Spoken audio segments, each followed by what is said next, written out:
네, 여러분 반갑습니다. 산업안전지도사 1차 3교시 기업진단지도 과목을 함께 공부할 강사입니다. 이 교재는 2013년부터 2025년까지 가장 많이 출제된 핵심 내용을 완벽하게 정리한 초정밀 심층 마스터 서브노트입니다. 동기부여, 인사평가, 조직구조, 생산관리, 재고, 품질관리, 그리고 노사관계, 산업심리, 집단역학, 휴먼에러, 산업위생 등 다양한 분야를 다룹니다. 기출문제에서 자주 나오는 핵심 오답 함정까지 포함하여 단기간에 고득점을 달성하는 데 최적화된 자료이니 이 시간을 통해 모든 내용을 꼼꼼히 정리하고 완벽하게 습득하시길 바랍니다. 그럼 첫 번째 주제부터 함께 살펴보겠습니다. 첫 번째 파트는 바로 동기부여 및 조직행동 이론입니다. 이 부분은 시험에서 가장 빈출도가 높은 1위 주제이니만큼 더욱 집중해서 학습하셔야 합니다. 출제 경향을 보면 학자와 이론명을 매칭하는 문제, 그리고 내용이론과 과정이론을 구분하는 문제가 자주 나옵니다.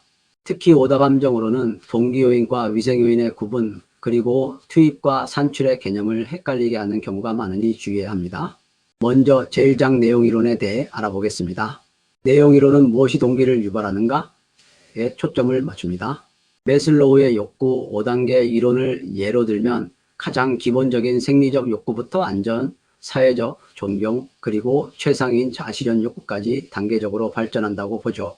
조직에 적용하면 임금, 작업 안전, 팀워크, 승진, 그리고 도전적 과업 부여 등으로 연결됩니다.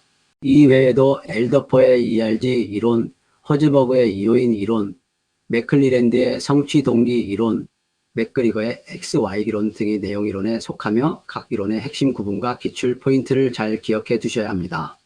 예를 들어 허즈버그 이론에서 임금은 동기 요인이 아니라 위생 요인이라는 점, 그리고 ERG 이론은 매슬로우와 달리 좌절태행 개념이 있다는 점 등이 중요합니다. 다음으로 제2장 과정 이론입니다. 과정 이론은 어떤 과정으로 동기가 발생하는가에 집중합니다. 브룸의 기대 이론은 동기가 기대감, 수단성, 유의성의 곱으로 결정된다고 보는데 이 셋 중 하나라도 0이면 동기 또한 0이 된다는 점이 중요합니다. 아담스의 공정성 이론은 자신의 투입과 산출 비율을 타인과 비교하여 공정성을 느끼는지에 따라 동기가 달라진다고 설명하죠. 그리고 로크의 목표 설정 이론은 구체적이고 도전적인 목표가 수행 동기를 높인다고 강조합니다. 이어서 제3장 직무설계 이론에서는 헤크만 올드엠의 직무 특성 모형이 중요한데 기술 다양성, 과업 정체성, 과업 중요성, 자율성, 피드백의 5가지 핵심 차원을 잘 이해해야 합니다. 특히 자율성은 책임감에, 앞에 3가지는 의미감에 영향을 미칩니다. 데시라이언의 인지평가 이론은 외재적 보상이 오히려 내재적 동기를 감소시킬 수 있다는 점을 시사하며 자기결정 이론은 자율성, 관계성, 유능성을 내재 동기의 3대 기본 욕구로 꼽습니다. 마지막으로 기출 OX 핵심 체크를 통해 자주 나오는 오답 함정을 확실히 짚고 넘어가겠습니다. 임금 인상이 동기 요인이라는 것, 직무가 복잡할수록 수행 동기가 무조건 높아진다는 것, 아담스 이론에서 임금이 투입이라는 것, ERG 이론이 과정 이론이라는 것 등은 모두 잘못된 설명이니 정확히 숙지하시기 바랍니다. 자, 다음은 파트 2 인사평가 및 직무관리입니다. 이 부분도 시험 빈출 2위로 매우 중요합니다. 출제 경향은 직무 분석과 직무평가를 구분하는 문제, PAQ 관련 오류, BSC의 4가지 관점, 그리고 평가 오류 사례들이 주로 나옵니다. 먼저 제1장 직무관리에서는 직무 분석과 직무평가를 명확하게 구분해야 합니다. 직무 분석은 직무의 내용을 체계적으로 파악하는 것으로 인력 확보, 교육훈련, 안전사고 예방 등에 필요한 정보를 제공하며 그 결과물로 직무기술서와 직무명세서가 나옵니다. 반면 직무평가는 직무의 상대적 가치를 평가하여 공정한 임금, 즉 직무급을 산정하는 데 기초가 됩니다. 그 결과물은 직무 간의 서열이나 점수, 등급이 되겠죠. 직무 분석 방법에는 과업 중심 접근법과 작업자 중심 접근법이 있는데 특히 PAQ지기 분석 질문지는 작업자 중심 방법이라는 점을 기억하셔야 합니다. 기출에서 과업 중심이라고 속이는 경우가 많습니다. 직무평가 기법으로는 서열법, 분류법, 점수법, 요소비교법이 있으며 각 기법의 특징과 장단점을 잘 이해하고 구분할 줄 알아야 합니다. 이어서 제2장 인사평가 기법입니다. 균형성과 표인 BSC는 카플란과 노튼이 제안했으며 재무적 관점뿐만 아니라 고객, 내부 프로세스, 학습과 성장 관점까지 균형 있게 평가하는 것이 핵심입니다. 목표 관리법인 MBO는 드러커가 제안했으며 상급자와 하급자가 함께 목표를 설정하고 달성도를 평가하는 방식으로 권한 위임이 활성화되는 장점이 있습니다. 행위기 준평가 척도인 BARS와 평가센터법인 ACM도 기억해 두세요. 다음으로 제3장 인사평가 오류는 사례형으로 단골 출제되는 부분이니 각 오류의 정의와 기출 사례를 정확히 아는 것이 중요합니다. 특정 우수한 특성 하나가 다른 평가에 영향을 미치는 후광 오류, 실제 능력보다 전반적으로 높은 점수를 주는 관대화 경향, 그리고 아주 높거나 낮은 점수를 피해 중간 점수에 집중하는 중앙 집중 오류가 있습니다.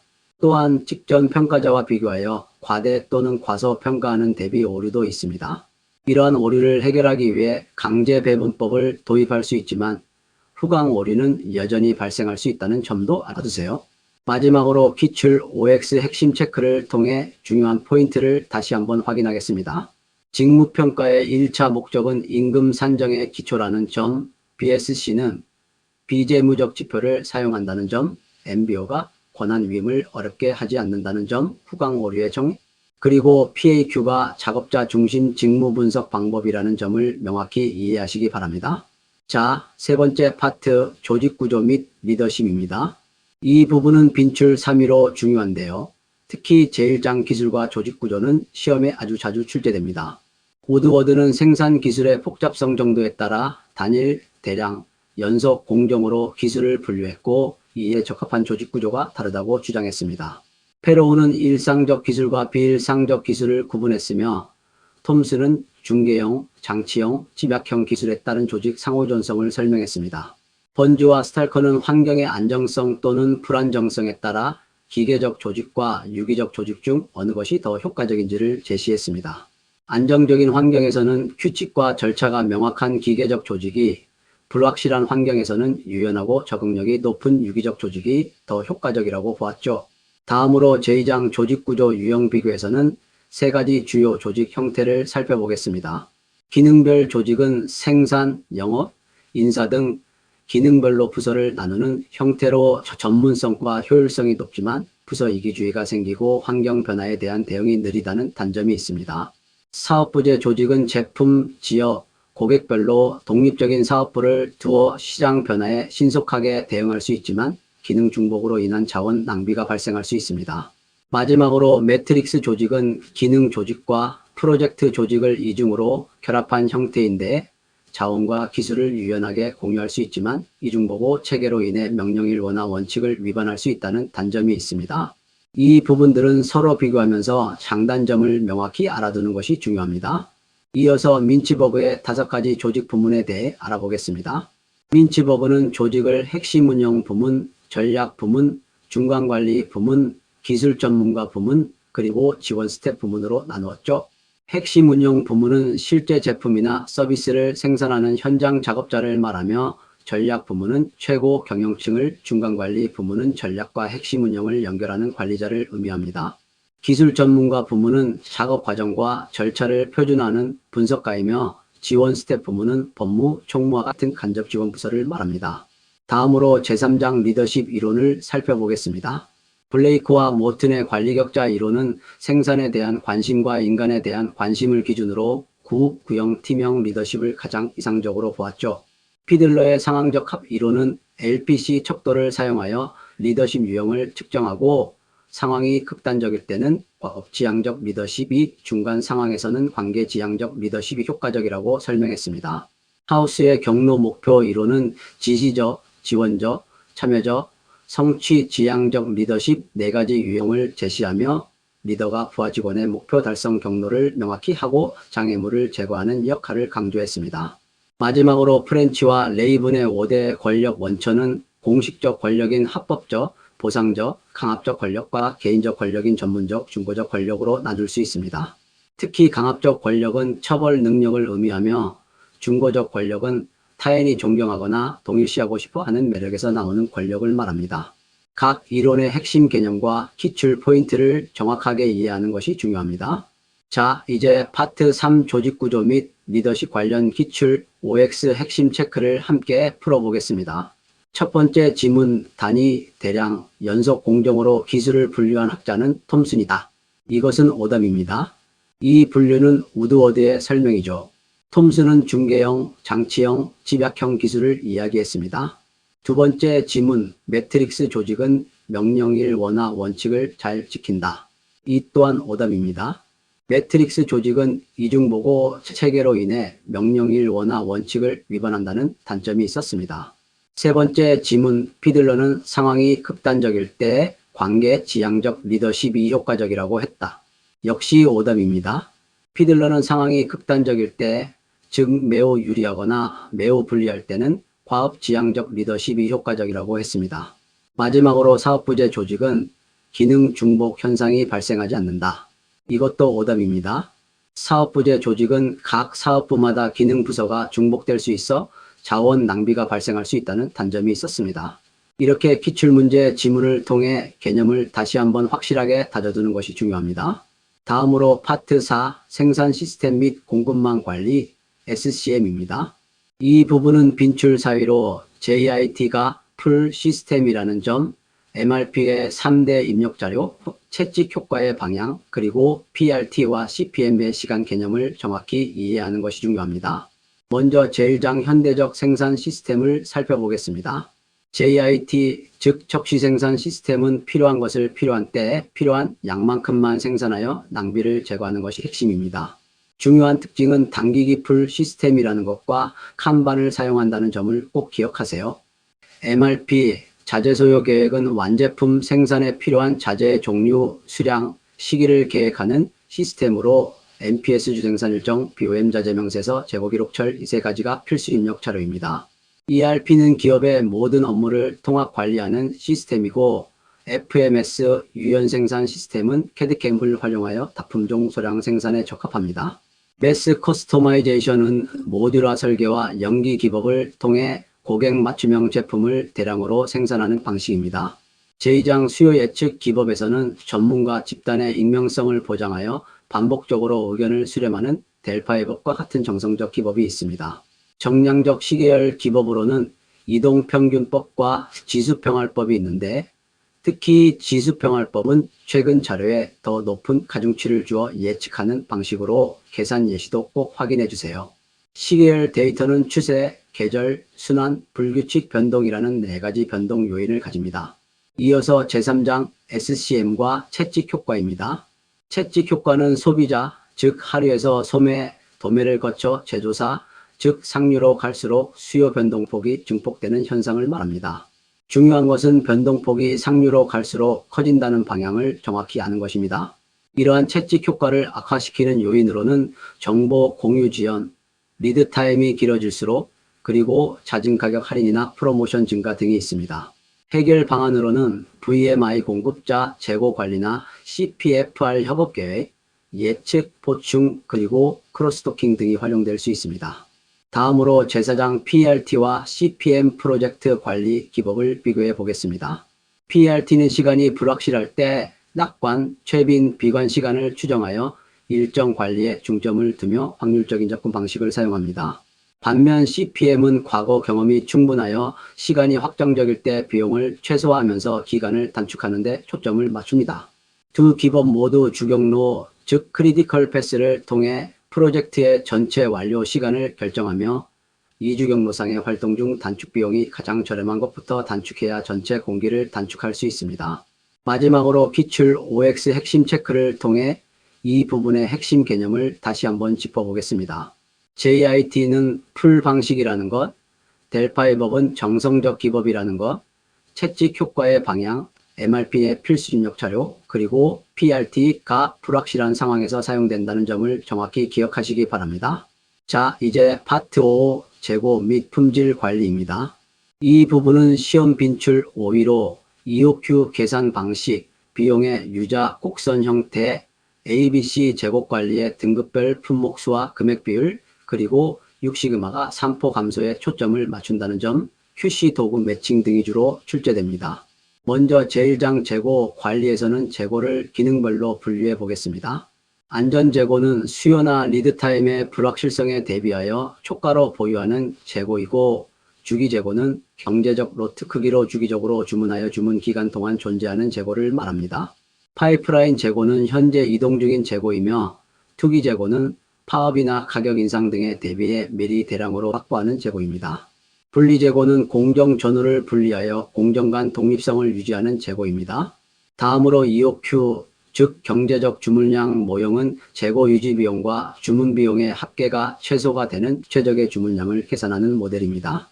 이 두 비용의 합은 주문량에 따라 U 자형 곡선을 그리게 되며 그 최소점이 EOQ가 됩니다. 공식과 계산 예시를 꼭 확인해 두세요. 마지막으로 ABC 재고 관리는 파레토 분석을 활용하여 재고 품목을 중요도에 따라 A, B, C 세 등급으로 나누어 관리하는 방식입니다. 어등급은 품목수는 가장 적지만 금액 비중이 가장 높기 때문에 가장 엄격하게 관리해야 하고, C등급은 품목수가 가장 많지만 금액 비중이 가장 낮으므로 느슨하게 관리합니다. 이 등급별 품목수와 금액 비율을 정확히 아는 것이 중요합니다. 이어서 제2장 품질 경영에 대해 알아보겠습니다. TQM, 즉 종합적 품질 경영은 고객이 정의하는 품질을 달성하기 위해 모든 구성원이 참여하고 내부 및 외부 고객 만족을 추구하며 지속적인 개선을 하는 것이 핵심입니다. 품질 비용은 예방, 평가 비용과 내부, 외부 실패 비용으로 나눌 수 있습니다. 6시그마는 특히 중요한데요. 목표는 산포표준 편차 감소에 있다는 점을 명확히 기억하셔야 합니다. 평균 이동에 초점을 맞춘다는 것은 오답입니다. 6시그마는 DMAIC라는 5단계 프로세스를 통해 품질을 개선하며 3.4 DPMO, 즉 100만 개당 3.4개 이하의 불량률을 목표로 합니다. 블랙벨트, 챔피언 등 전문 인력을 활용하고 모토로라의 빌 스미스가 제안한 개념입니다. DMAIC는 디파인 정의, 메저 측정, 애널라이즈 분석, 임프루브 개선, 컨트롤 통제 약자입니다.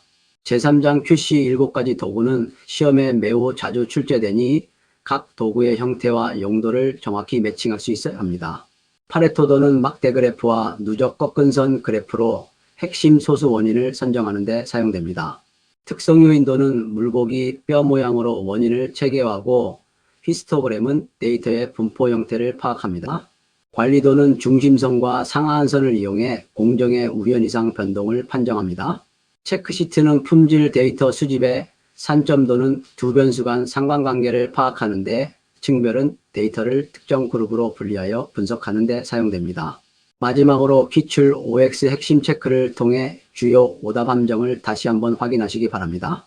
파레토도와 관리도의 용도, 6시그마의 핵심 목표, ABC 재고 관리의 품목수 비율, DMAIC가 6시그마의 로드맵이라는 점, 그리고 재고 유지 비용과 주문량의 관계 등을 정확히 이해하고 있어야 합니다. 자, 다음은 파트 6, 노사관계 및 경영참가입니다. 이 부분은 빈출 6위이며 숍 제도의 구별, 단체 교섭 5가지 유형, 환경계약, 그리고 스캔온 플랜이 이익참가 제도라는 점을 정확히 아는 것이 중요합니다. 먼저 제1장 노동조합 형태와 숍 제도입니다. 노동조합은 크게 직종별, 산업별, 그리고 기업별 노동조합으로 나눌 수 있습니다. 우리나라에서는 기업별 노동조합이 가장 주된 형태라는 점을 기억해 두세요. 다음으로 숍 제도는 노조 가입 조건에 따라 오픈숍, 클로즈드숍, 유니온숍, 에이전시 숍으로 구분됩니다. 오픈숍은 채용과 노조 가입이 전혀 무관하여 노조의 힘이 가장 약합니다. 클로즈드숍은 노조원만 채용 가능하므로 노조의 권력이 가장 강력하죠. 유니온숍은 채용 후 일정 기간 내에 노조에 의무적으로 가입해야 하는 형태인데 우리나라에서 가장 흔하게 볼 수 있습니다. 마지막으로 에이전시 숍은 노조에 가입하지 않더라도 혜택을 받는 모든 직원에게 조합비를 징수하는 제도입니다. 각 숍 제도의 특징과 노조 가입 조건을 명확히 구분하는 것이 중요합니다. 이어서 제2장 단체 교섭 5가지 유형은 시험에 아주 자주 출제되므로 정확한 매칭이 필수입니다. 기업별 교섭은 기업별 노조와 해당 기업 사용자 간에 이루어지는 것으로 우리나라에서 가장 흔합니다. 통일 교섭은 전국이나 지역 산업별 노조가 전국 또는 지역 사용자 단체와 교섭하는 형태입니다. 대각선 교섭은 산업별 노조가 개별 기업 사용자와 직접 교섭하는 형태로 상부단체가 하부단체의 사용자와 1대1로 교섭하는 것이 핵심입니다. 공동교섭은 상부단체인 산업별 노조와 하부단체인 기업별 노조과 함께 개별 기업 사용자와 교섭하는 형태입니다. 마지막으로 집단교섭은 여러 노조 지부 연합이 여러 기업들 연합과 교섭하는 방식입니다. 다음으로 제3장 노동쟁해 및 부당 노동행위를 살펴보겠습니다.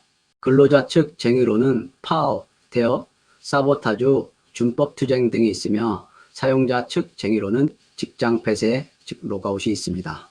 직장 폐쇄는 근로자들이 행하는 쟁의가 아니라 사용자가 사업장을 폐쇄하고 노무 수령을 거부하는 행위라는 점을 명심해야 합니다. 환경계약은 노조에 가입하지 않거나 탈퇴할 것을 고용 조건으로 하는 부당 노동행위를 말합니다. 또한 노동위원회에서 확정된 중재 재정은 단체 협약과 동일한 효력을 가집니다. 마지막으로 제4장 경영참가 제도는 크게 의사결정 참가, 이익 참가, 자본 참가 세 가지 유형으로 나뉩니다. 의사결정 참가는 노사협의회처럼 경영 의사결정 과정에 참여하는 것이고, 이익 참가는 스캔론 플랜처럼 경영 성과나 이익을 분배하는 방식입니다. 여기서 스캔론 플랜은 이익 참가 제도이지 자본 참가가 아니라는 점을 꼭 기억하세요. 자본 참가는 종업원 지주제도처럼 주식이나 자본을 소유하는 형태입니다. 자, 파트 6 노사관계 및 경영참가 관련 기출 OX 핵심 체크를 통해 중요한 개념들을 다시 확인해 보겠습니다. 첫 번째 지문, 스캔론 플랜은 자본 참가의 한 유형이다. 이것은 오답입니다. 스캔론 플랜은 성과 배분, 즉 이익 참가 유형입니다. 자본 참가는 종업원 지주제도인 ESOP 같은 것이죠. 두 번째 지문, 직장 폐쇄는 근로자들이 행하는 쟁의 방식이다. 이것도 오답입니다. 직장 폐쇄는 사용자가 하는 대항 행위입니다. 세 번째 지문, 산업별 노조가 개별 기업과 교섭하는 것은 공동교섭이다. 역시 오답입니다. 산업별 노조가 개별 기업과 직접 교섭하는 것은 대각선 교섭이며 공동교섭은 상부 산업별 노조와 하부 기업별 노조가 함께 교섭하는 형태입니다. 네 번째 지문, 환경계약은 노조원만 채용하는 클로즈드 숍이다. 이것 또한 오답이죠. 환경계약은 노조에 가입하지 않을 것을 조건으로 고용하는 것이고, 클로즈드 숍은 노조원만 채용하는 것입니다. 마지막으로 우리나라의 가장 주된 노동조합 형태는 직종별 노조이다. 이것도 오답입니다. 우리나라는 기업별 노동조합이 주된 형태입니다. 이처럼 자주 혼동되는 개념들을 정확히 구분하는 것이 고득점의 핵심입니다. 다음으로 파트 7 산업심리 검사 및 인사선발입니다. 이 부분은 빈출 7위이며 신뢰도와 타당도의 종류를 구분하고 신뢰도가 타당도의 필요조건이라는 점, 그리고 폴스 포지티브와 폴스 네거티브를 정확히 구별하는 것이 중요합니다. 먼저 제1장 신뢰도, 즉 일관성에 대해 알아보겠습니다. 신뢰도 종류에는 동일 검사를 시간 간격을 두고 2번 실시하여 상관계수를 보는 검사, 재검사 신뢰도가 있습니다. 그리고 동일한 구성 개념을 측정하는 두 가지 독립적인 검사를 실시하는 동형 검사 신뢰도 하나의 검사를 홀수 짝수 문항으로 나누어 내적 일관성을 보는 반문.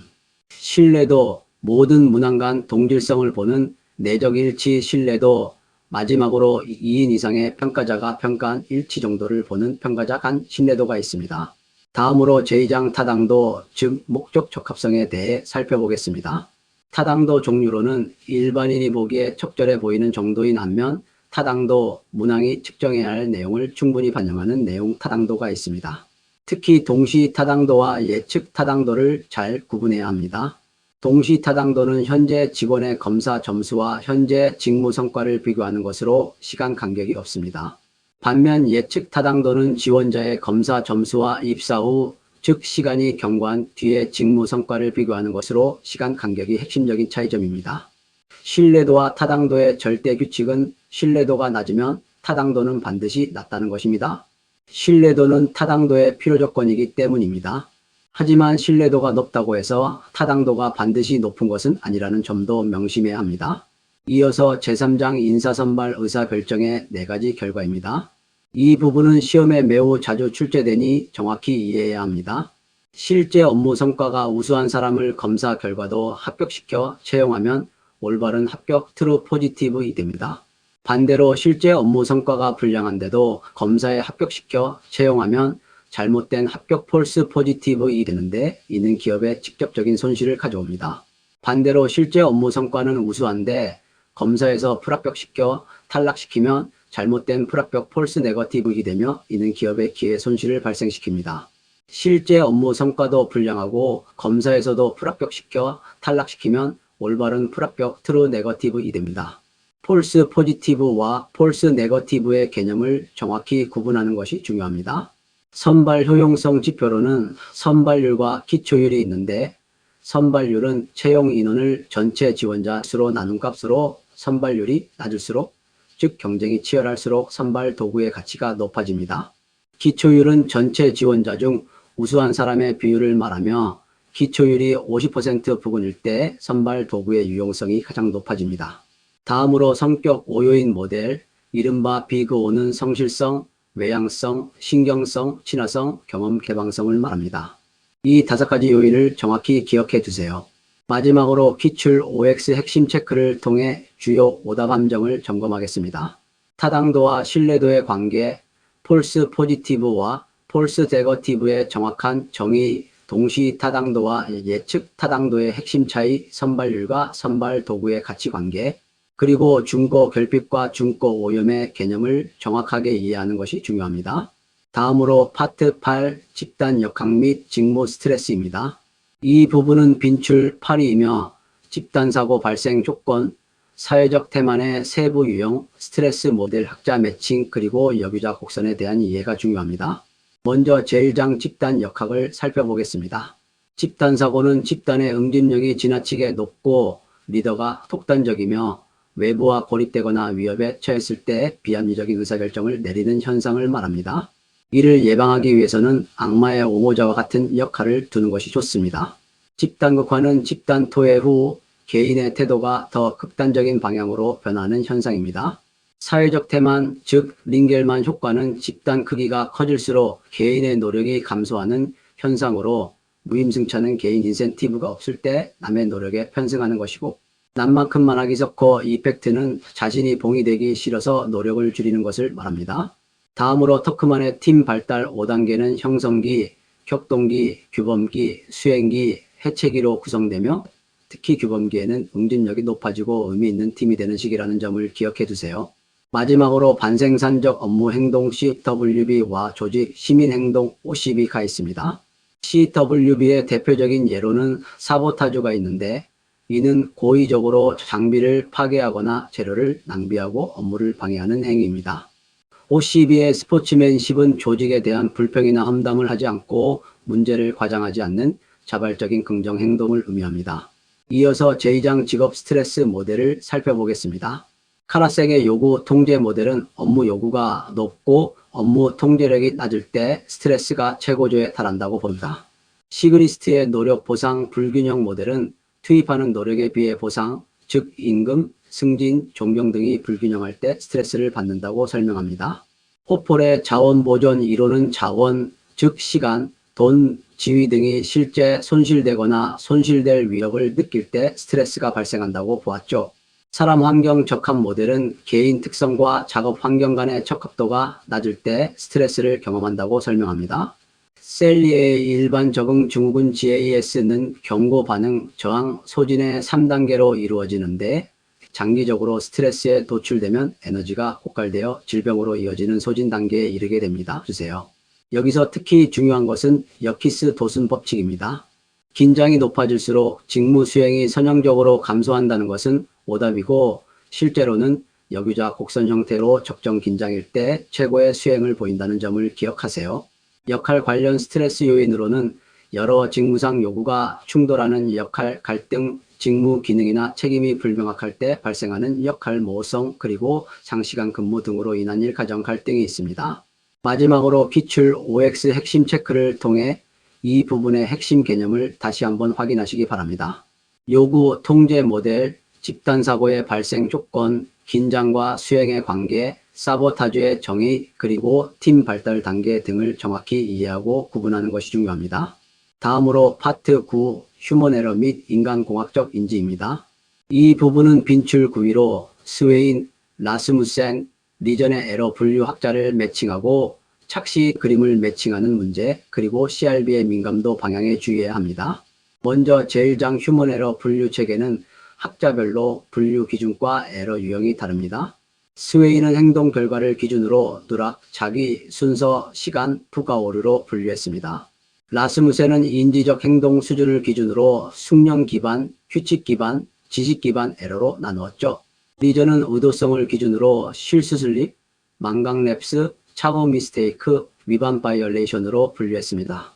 특히 리전의 분류에서 실수는 의도는 맞았으나 물리적으로 엉뚱한 행동을 한 것이고, 착오는 처음부터 의도나 계획 자체가 잘못된 것이며, 바이올레이션은 규칙을 알면서도 고의로 무시하는 의도적인 행동이라는 점을 정확히 구별해야 합니다.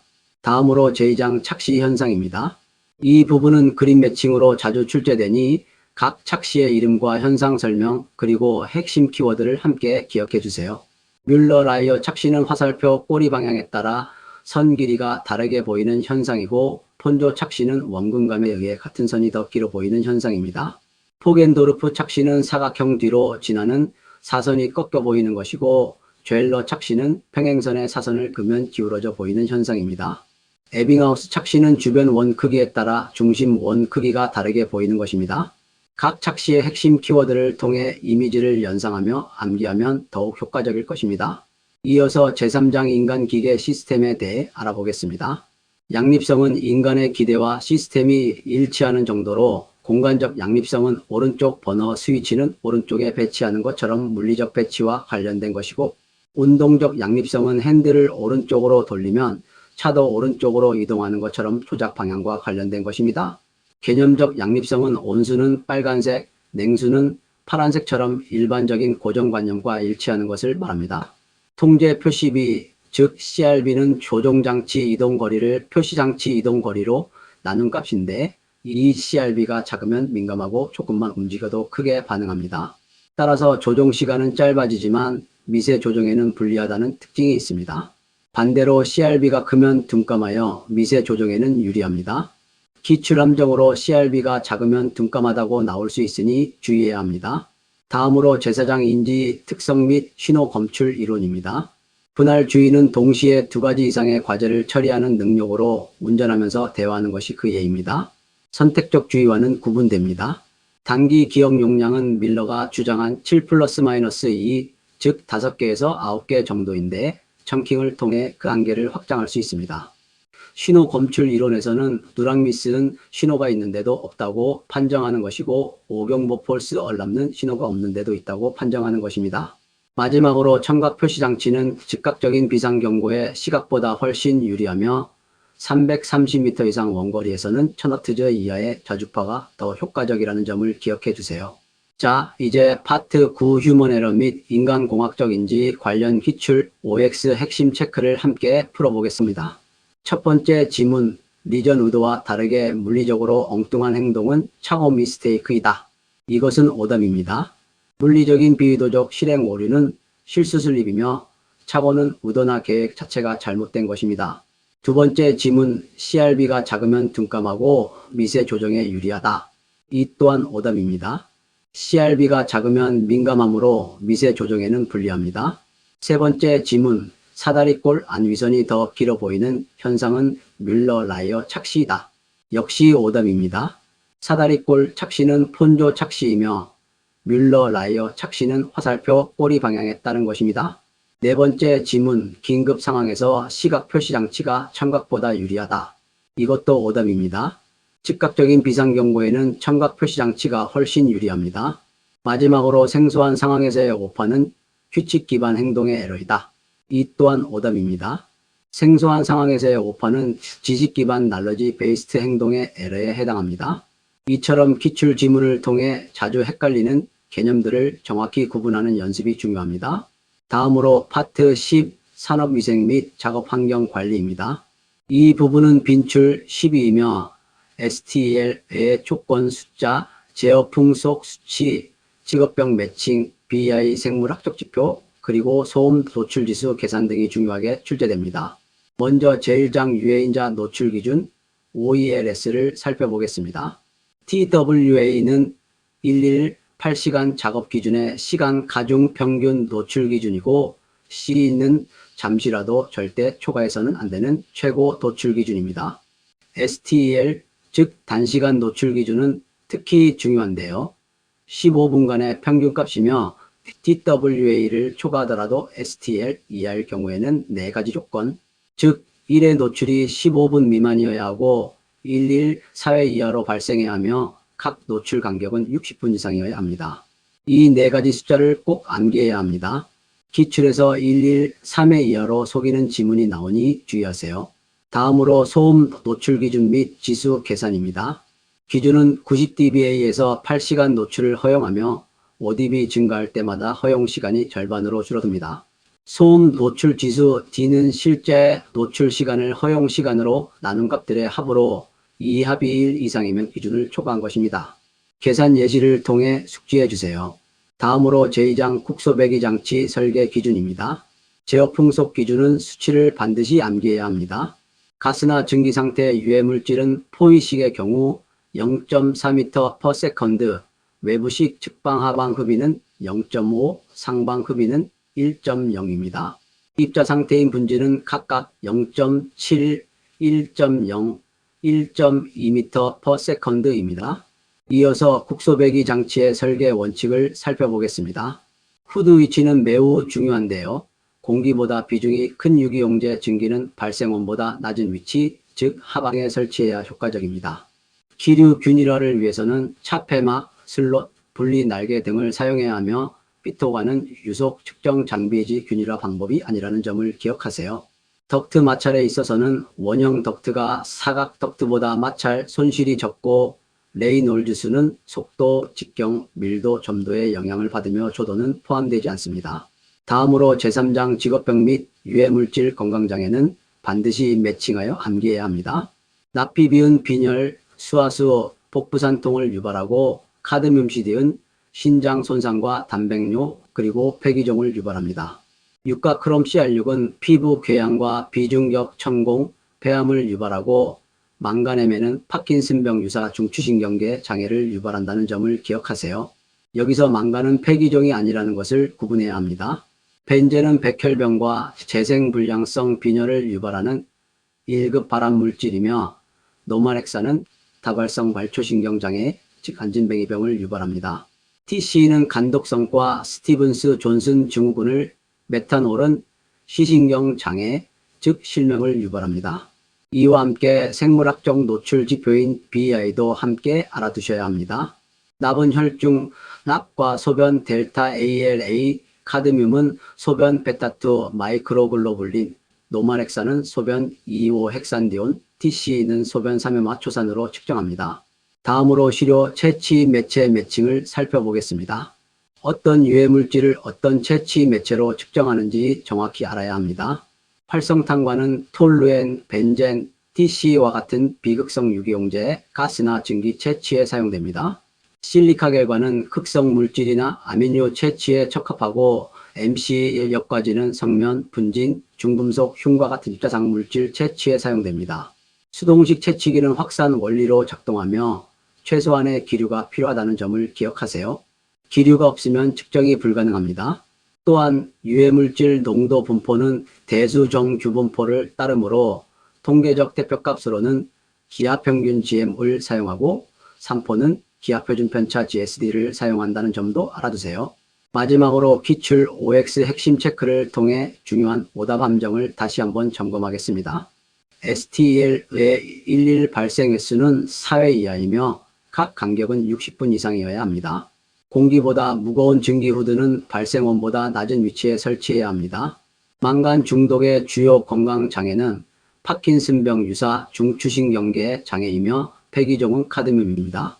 수동식 시료 채취기는 확산 원리로 작동하며 기류에 영향을 받습니다. 후드 기류 균일화 방법으로는 차폐막, 슬롯, 분리 날개를 사용하며 피토관은 유속 측정 도구입니다. 마지막으로 2종 이상의 상가작용 물질은 개별 기준으로 평가하는 것이 아니라 혼합물 공식을 적용하여 종합적으로 평가해야 합니다. 자, 여러분 이제 시험 전 최종 점검 시간입니다. 이 페이지는 시험 직전에 빠르게 복습하시면서 핵심 암기 내용을 다시 한번 머릿속에 넣어두시면 좋습니다. 가장 중요한 것은 학자와 이론의 매칭을 완벽하게 정리하는 것입니다. 매슬로우는 욕구 5단계, 엘더퍼는 ERG 3단계와 좌절 퇴행 개념, 허즈버그는 동기요인과 위생요인, 특히 임금은 위생요인이라는 점을 기억하세요. 맥클리랜드는 성취 동기 이론과 TAT 측정, 브룸은 기대 이론, VI의 세 요소 곱셈, 아담스는 공정성 이론에서 임금이 산출이라는 점을 강조했습니다. 로크는 목표 설정 이론, 헤크만 올드엠은 직무 특성 모형의 자율성과 기술 다양성이 각각 책임감과 의미감에 미치는 영향, 우드워드, 페로우, 톰스는 각기 다른 기술 분류 방식을 설명했습니다. 피들러는 상황적 합 LPC와 극단 상황에서는 과업 지향 리더십이 효과적이라는 점을 알아두세요. 카라색은 요구 통제 모델에서 요구가 높고 통제가 낮을 때 스트레스가 최고라는 점, 제니스는 집단사고 발생 조건, 그리고 스웨인, 라스무센, 리전세 학자는 휴먼 에러 분류 기준이 각각 다르다는 것을 정확히 정리해 두시기 바랍니다. 마지막으로 자주 혼동되는 오답 함정 10가지를 정리하고 마무리하겠습니다. 첫째, 임금은 동기 요인이 아니라 위생 요인입니다. 둘째, ERG는 과정 이론이 아니라 매슬로우를 수정한 내용 이론입니다. 셋째, 자아실현은 사회적 욕구가 아니라 최상위 욕구이며 도전과 창의적 역할을 부여하는 것입니다. 넷째, JIT는 밀어내기 방식이 아니라 당기기 방식입니다. 다섯째, 채찍 효과는 상류에서 하류로 증폭되는 것이 아니라 하류인 소비자에서 상류인 제조사로 갈수록 증폭됩니다. 여섯째, 육시금화는 평균 이동에 초점을 맞추는 것이 아니라 산포, 즉 표준 편차 감소가 핵심입니다. 일곱째, CRB가 작으면 둔감하고 미세 조정에 유리한 것이 아니라 민감하고 미세 조정에 불리합니다. 여덟째, 집단 사고는 응집력이 낮을 때 발생하는 것이 아니라 지나치게 높을 때 발생합니다.